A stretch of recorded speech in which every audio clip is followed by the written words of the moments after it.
Hola. Hi. So, Candice here. So I wanted to talk to you today a little bit about hiring an agent because I think that a lot of times people, they go with some sort of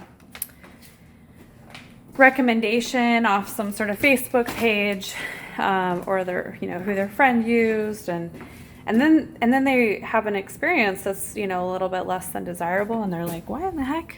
Like, I thought it would be better than that." And I wanted to talk to you about that because there's kind of this, in my opinion, shady practice that some people do.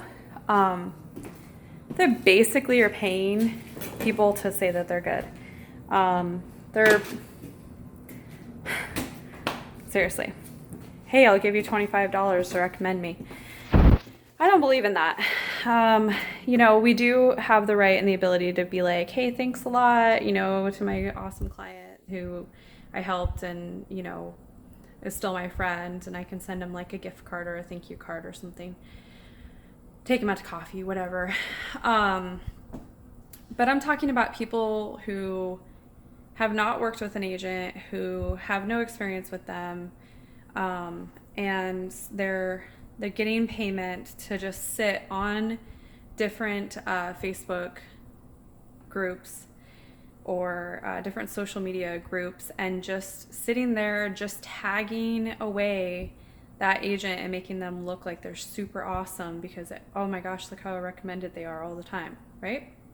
So how do you know that's happening or not happening? Because there are some rock star agents out there too that are getting mentioned and they're totally legit, right? Also, Zillow, you can pay to be like the top premier agent. There's all kinds of like ways that you can pay for marketing. And it's so much there's so many agents out there, and it's so much for the clients to try to figure out, for the average person to try to figure out like who is who and who's good, and what are the questions you even ask. And I think that that's probably the hardest part when with all the things you have going on. It's like you rush into hiring an agent, you rush into choosing a mortgage lender.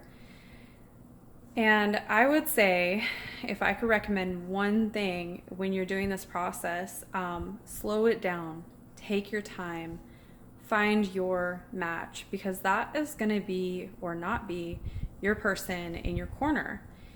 And you're going to need somebody in your corner, somebody who's got your back, somebody who is going to answer your calls, answer your text messages, who's going to provide you with information and connect you with resources and know what they are doing, because not all agents are created equal.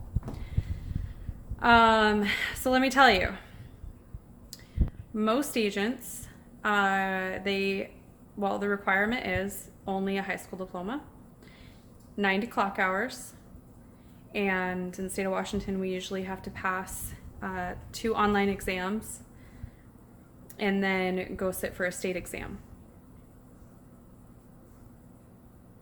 Okay, what we deal with is definitely legal documents, right? We don't draft, we're not lawyers, but we definitely need to understand, because there's legal obligations and liabilities involved in that. So one thing that I would start with is, personally, I think that you should probably ask somebody what their background is. It's forgivable to not have a background in real estate. It's forgivable to not have been in the industry for 5 years. But what other kind of knowledge do they have? Maybe they were an administrative assistant. Maybe they worked in marketing. There's a lot of different people. Like, sometimes people come over from the construction field, and that is so awesome to have, because they can tell you what the materials are in the house. They can look at a structure and be like, you know what, we could probably get an inspector on this one. And, so everyone has, like, all the different industries can add value. So I would ask about their back experience, their past work experience. I would ask about their education, although, again, not a huge deal breaker. I think that There are some very brilliant people who didn't even finish high school. So my personal opinion on that, and I hold an MBA, but I don't hold that against other people. I don't put myself above other people. I have an MBA because I love knowledge. Because I'm ambitious and I want to learn. That's not for everyone. Not everyone's book smart. Okay. So it's just, it's something to consider though. Maybe they do have a marketing degree and that can add value in selling your house. Maybe they have a design degree. These are things that might be important to you, and maybe you value education, so ask about that. The other thing you want to ask about, ask them to tell you about the market. Make sure that they can explain the market. If they don't understand the market, and maybe it doesn't have to be the market you're in, but tell them to explain a market. If they can't explain a market and what's going on, the dynamics, then they're not active enough in real estate right now. Maybe they're just getting started, and maybe you want to give them a chance. Now, here's what I'll say. Brand new agents are go-getters. They will work super hard for you. And they have the oversight of a designated broker for the first 2 years who is nitpicking and microscopically looking through your contracts in every step of the way. So there is a benefit to a brand new agent. I will say that. Seasoned agents, there's a benefit because they have seen it all, they have done it all, they have figured out it all. However, now on the flip side, the new agents, they're more prone to make mistakes. They're more prone to let the other agent on the other side of the transaction take control. And push them around. Okay, so the seasoned agents, on the other hand, the positives that they bring is that, like I said, they've seen it all, they've done it all, they've been there, done that. They can guide you through everything, right? But oftentimes they fail to update themselves. They fail to stay relevant. They fail to keep up on their technology. Not always. Neither of these are an always, okay? That's just a spectrum. Just imagine a spectrum. You're gonna find all types at all levels, okay? So, that being said, the next thing that you need to consider, and is one of the most important key aspects to hiring a real estate agent, is what do you expect in terms of communication? What are you looking for? For me, I'm too much for some people. Yeah, imagine that. I communicate too much information for some people. However, I'm always available, right? And I get back to people really quick. But I get back to you and I give you all sorts of information, right? So that might not be the right communication style for someone. Sometimes people just want to know, like, they don't want you to bother them. They just want you to check in maybe once a week or something, or they don't really care if an agent gets back to them right away, that they're like pretty chill about it, right? But it just depends. Like, what is your communication style? Do you want somebody who's going to talk you all the way through the process, provide a lot of information, or do you want someone that's just going to be like, here you go, talk to you next week. I'll give you an update if anything changes.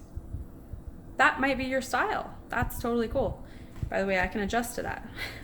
But it is something that you want to discuss, and you want to see, like, just ask them, what can I expect from you in terms of communication? So let me circle back around to reviews. All right, so those are kind of the big things, like knowledge, background, where are they at in their career, and communication style. So let me just circle back around to the reviews and how you find an agent.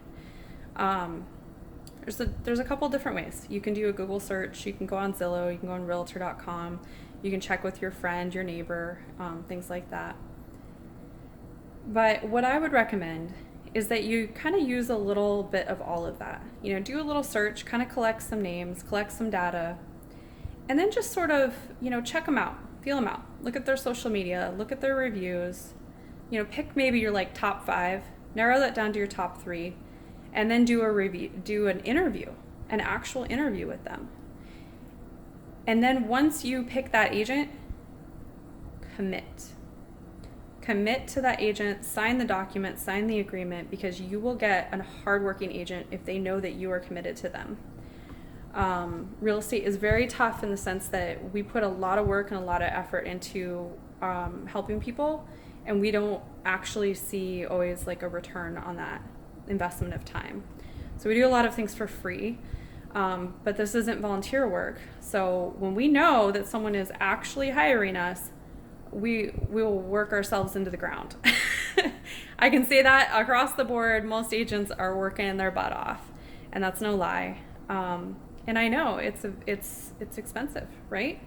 But a home is a very expensive asset, right? So you hire the best to do the best. And if you have any questions, even if you don't want to, hire me, but you just have any questions about real estate, wherever you might be, I'm happy to help you. If you're in another state watching this, I'm totally happy to help you. I will help you find an agent where you are located. Absolutely no problem. I'll interview them myself. I'll screen them myself.